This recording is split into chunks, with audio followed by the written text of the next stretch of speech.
180. Ay, 6 aylık erkek çavağa. Ha, mal tonuyduğunla bas, maның baş, göz, kulak. Hem yeri karanlığı manınki.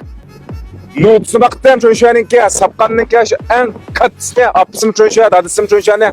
Baktım deydiğen balla.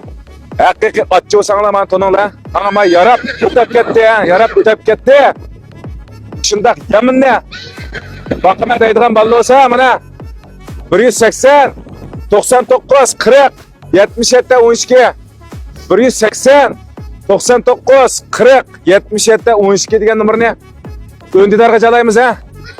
Qarang, mana jo'ntaysa 6 oylik turib, maningdiki so'ngak, maningdiki ko'z, bosh tubal, kayni sut alayaqa. Shundaq tuyoq bermak, arliq jihatdan bo'lamdi, har qanday jihatdan shundaq go'zal mol borma balla. Qarang, maningda ey. Yaş ko'rdingmi? Ammasanglar huzur, yurakdan birini aymay besib qo'ymas. Haqiqiy ilish niyati va aqllarim bo'lamdi, ag'aylarim bo'lamdi. 180, 99, 40, 77, 12 degan numarni o'ngidarga jalaymiz ha. O'ngidarda sot yasaymiz mana. Tayning qotili bola, tayning kattisi degan gap. Shunda katta maldan birisi va qo'limizda ha. O'rni bejirda. 180.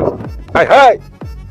99, 40, 77, 12 degan numarni o'ndidarga jalaymiz juma balla o'ndidarga.